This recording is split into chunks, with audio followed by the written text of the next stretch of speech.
कैसे हैं आप सब दोस्तों। गुप्त नवरात्र चल रहे हैं और गुप्त नवरात्र में हम 8 सिद्धियां और 9 निधियों को प्रदान करने वाली माता काली, इनकी 10 महास्वरूपों की हम आराधना करते हैं। माँ काली शक्ति संप्रदाय की सबसे प्रमुख देवी है और जिस तरह संहार के अधिपति शिव जी हैं, ठीक उसी प्रकार संहार की अधिष्ठात्री देवी माँ काली है। कली काल में माँ काली को जागृत माना गया है। भगवान शंकर की 4 पत्नियों में से एक है माँ काली और कालिका की उपासना से जीवन में सुख, शांति, शक्ति, विद्या सभी चीज़ें अपने आप ही प्राप्त होने लगती है। लेकिन यदि उनकी उपासना में कोई भूल हो जाए तो इसका परिणाम भी भुगतना पड़ता है।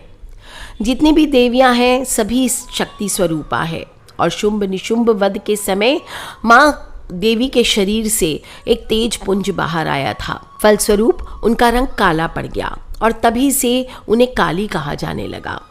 माँ काली का ये रूप अपने भक्तों के लिए करुणामयी भी है। कालिका के दरबार में एक बार जो चला जाता है उसका नाम पता दर्ज हो जाता है।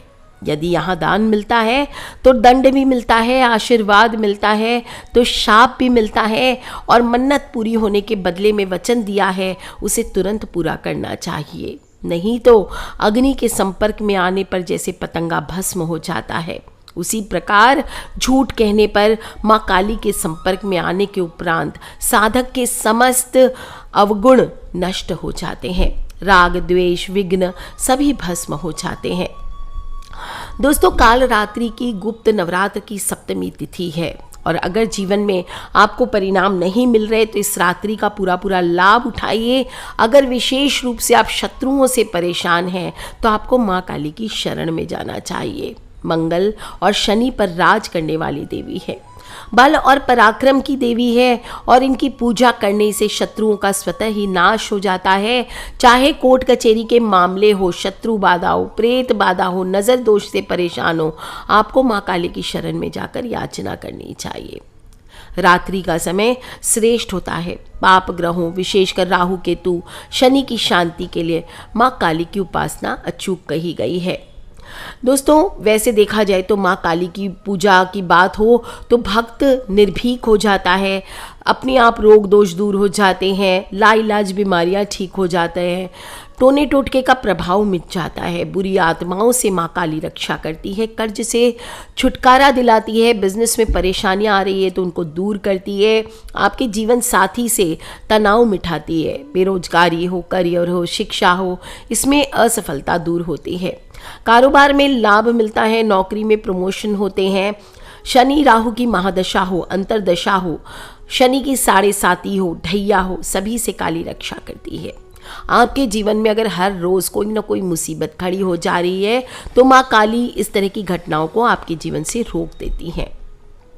सामान्य पूजा विधि बहुत बार बता चुकी हूँ, लेकिन बहुत सारे लोग हैं वो ऐसे ही जानना चाहते हैं नॉर्मल तांत्रिक उपाय जिनको करके आप बिना पूजा पाठ के भी, बिना गुरु के संरक्षण के, बिना गुरु आज्ञा के आप आसानी से आप जो गुप्त नवरात्र की सप्तमी तिथि है उस रात्रि को आप ये काम कर सकते हैं।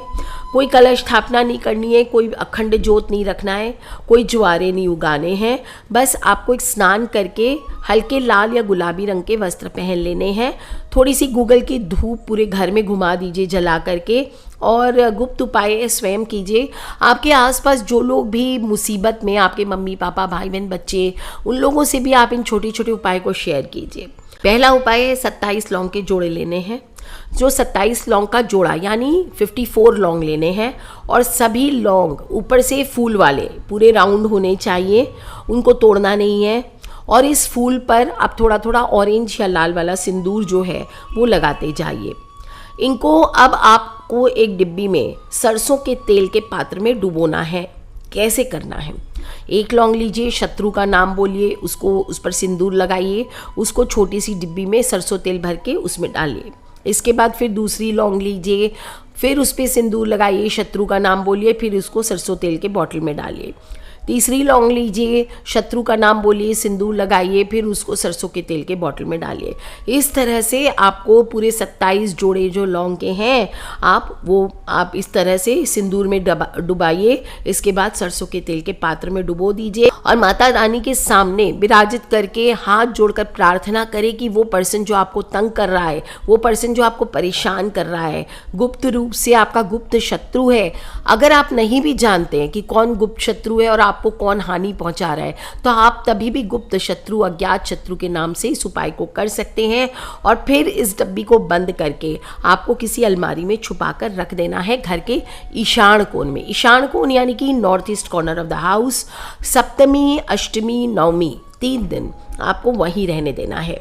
अब दशमी के दिन इस डिब्बी को निकालें, देखें और फिर से शत्रु का नाम बोले और उसको बिना खोले आप हाथ में ले करके दबा लीजिए और फिर चुपचाप किसी पीपल के पेड़ के नीचे चले जाइए। वहाँ एक छोटा सा खड्डा कर लीजिए, उसमें डाल दीजिए, दबा दीजिए और फिर उसके ऊपर वापस से मिट्टी डाल करके थूक देना है। आपको 27 बार थूकना है उस पर। और फिर आपको माँ काली का ध्यान करते हुए मुंह धो करके, थोड़ा पानी अपने साथ लेके जाइए, वहीं पे हाथ धो के मुंह धो करके बिना पीछे मुड़े देखे आपको वापस आ जाना है। माँ काली का ध्यान करते हुए अगर शत्रुओं का नाम पता है, शत्रुओं का नाम लेते रहिए और बोले कि वहीं पे रह जाए, वहीं गड़ के रह जाए। शत्रु ने जो जैसा कर्म किया है वो वहीं गड़ के रह जाए। आप देखेंगे आपके शत्रु का काम अपने आप विनाश हो जाएगा। आपको कुछ करने की आवश्यकता नहीं होगी और जल्दी ही आपके शत्रुओं पर आपकी विजय होगी। आपको छटपटाने से पता चल जाएगा कि आपके आसपास जो भी गुप्त शत्रु होगा, आप उसको देख कर ही आइडेंटिफाई कर लेंगे कि उसकी क्या दुर्गति है।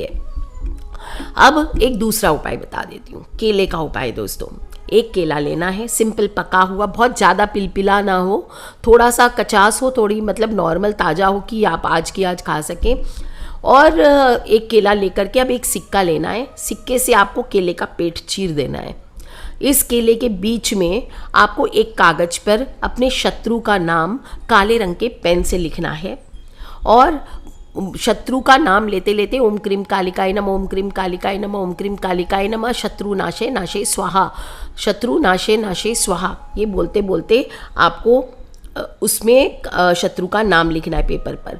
अब 27 दाने उड़द के, काली उड़द के 27 दाने लेने और थोड़ा सा लाल सिंदूर लेना है। लाल नहीं मिले तो ऑरेंज भी ले सकते हैं, वैसे लाल श्रेष्ठ है। अब जिस केले का पेट आपने जब फाड़ा है जहाँ से, वहाँ पर पहले उस शत्रु की चिट को घुसा दीजिए, फिर उसके ऊपर काली उड़द डाल दीजिए शत्रु का नाम लेते लेते और थोड़ा काजल या कालिक, कालिक आपको कहीं से भी मिल जाएगी। आप जो दीप जलाते हैं उसमें भी साइड में जम जाता है, या तो वो ले सकते हैं या काजल ले सकते हैं, या फिर थोड़ा सा आप काजल पाड़ के दीप से आप उसको खुरच करके उसमें डाल सकते हैं। अब एक चुटकी सिंदूर उसमें डालना है, थोड़ी सरसों तेल डालनी है, 2 बूंदी सही डालनी है, पर सरसों तेल डालनी है और बिल्कुल आधा चम्मच से भी कम दही डालना है आपको। अब इस पर आपको फिर 27 बार फूंक मारना है और बोलना है ओम क्रीम कालिकाय।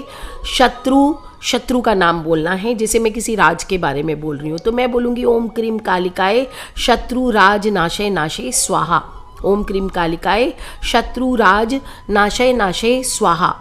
कैसे बोलेंगे? ओम क्रीम कालिकाय शत्रु राज नाशे नाशे स्वाहा, ऐसे बोल करके फूंक मार देना है। और इस तरह से करके उस केले को उठा करके किसी पीपल के नीचे, बरगद के नीचे, चौरस्ते पर या किसी काले कुत्ते को खिला देना है आपको, या फिर उसको खाली ज़मीन पर ज़ोर से फेंक दीजिए। ऐसे फेंके जोर से, गुस्से से, जैसे ही केला गिरेगा शत्रु भी ज़मीन से धम पर आकर के गिरेगा। दोस्तों, बहुत से भक्त और उपासक हैं जो प्रतिदिन माँ काली की पूजा करते जा रहे हैं, सोच रहे माँ काली उनके परेशानियों का हल करेगी, पर नहीं हो रहा है। तो दोस्तों, अगर आपके भी जीवन में समस्याएं उत्पन्न हो रही है और ज़्यादा पूजा पाठ करने की परिस्थिति में आप नहीं हैं, तो एक छोटा सा उपाय मैंने बताया है। बाकी सभी लोगों को नियमित रूप से गुप्त नवरात्रे तो देवी काली की पूजा करनी चाहिए। कम से कम कुमकुम, चावल, गुड़हल के पुष्प चढ़ाइए, माँ को थोड़ा सा भोग प्रतिदिन चढ़ाइए और ओम क्रीम कालिकाय नमः का जाप कर सकते हैं।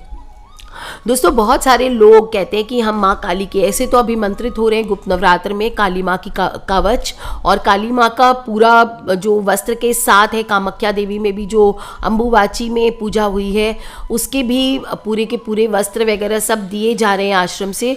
और साथ ही साथ आपको काली माँ की कवच ताबीज वो भी दी जा रही है आश्रम से बच्चों की सुरक्षा के लिए।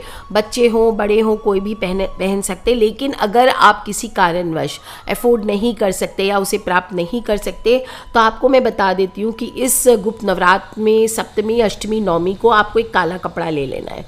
उसमें आपको पीली सरसों थोड़ी डालनी है, टूटी हुई सुई डालनी है आपको, और इसको डालकर अच्छे से कपड़े में लपेट देना है और आप इस ताबीज को अपने बच्चे के गले में पहना सकते हैं। ध्यान रखें, सप्तमी तिथि को काली शक्तियाँ बहुत जागृत होती है। अपने अपने घर से अपने बच्चों का बचाव करें, किसी भी शमशान आदि जगहों पर, खाली चौरस्ते आदि पर नहीं जाएं, क्योंकि जिस प्रकार से आप अपने शत्रुओं के विनाश के लिए उपाय करना चाह रहे हैं इसी तरह से और लोगों ने भी किया होगा। तो आपका पैर अगर किसी चीज़ पर पड़ जाए इस रात्रि में तो आपके लिए भी विनाश का कारण पड़ सकती है। इसलिए ध्यान रखें दोस्तों, किसी का हमें हर्ट नहीं करना है, किसी को जानबूझ करके नुकसान नहीं पहुंचाना है। हाँ, अगर आपको कोई सच में बहुत ज़्यादा परेशान कर रहा है तब आपको ये उपाय करना चाहिए, लेकिन अगर आप जानबूझ करके जलन भावना में या किसी भी अपनी पर्सनल मंशा को पूरा करने के लिए, किसी का घर तोड़ने के लिए आप इन चीज़ों को यूज़ करना चाहते हैं तो याद रखें माँ काली की माँ काली के जो गुस्सा है, क्रोध है, उससे आप बच नहीं सकेंगे और सारी की सारी विपदा उल्टा आपके ऊपर पड़ जाएगी। तो ऐसी गलती बिल्कुल ना करें, कभी किसी का अहित करने के लिए कोई भी उपाय को नहीं करना चाहिए। सबसे अच्छा है सात्विक काली के दर्शन करें, दुर्गा माँ के कवच का पाठ करें। सबसे अच्छा है गृहिणी के लिए, एक स्त्री के लिए, घरेलू इंसान के लिए यही होता है और यही श्रेष्ठ है। तो कर लीजिए उपाय दोस्तों, खिलखिलाते रहे, मुस्कुराते रहे। आप अपने फ्रेंड्स, फैमिली, मम्मी पापा, भाई बहन, बच्चे सभी लोगों से छोटे छोटे उपाय यूज़ करें और देखें दोस्तों कैसा बदलाव आपकी ज़िंदगी में आता है। तो कर लीजिए उपाय दोस्तों। किसी भी तरह के प्रश्न हो प्लीज़ मुझे वीडियो के नीचे लिख के अवश्य पूछ लें। खिलखिलाते रहे, मुस्कुराते रहे। Take care friends, love you all. जय माता दी, बम बम भोलेनाथ की जयकारा, शेरा वाली दा बोल, सांचे दरबार की जय। गुप्त नवरात्र में काली मैया की जय।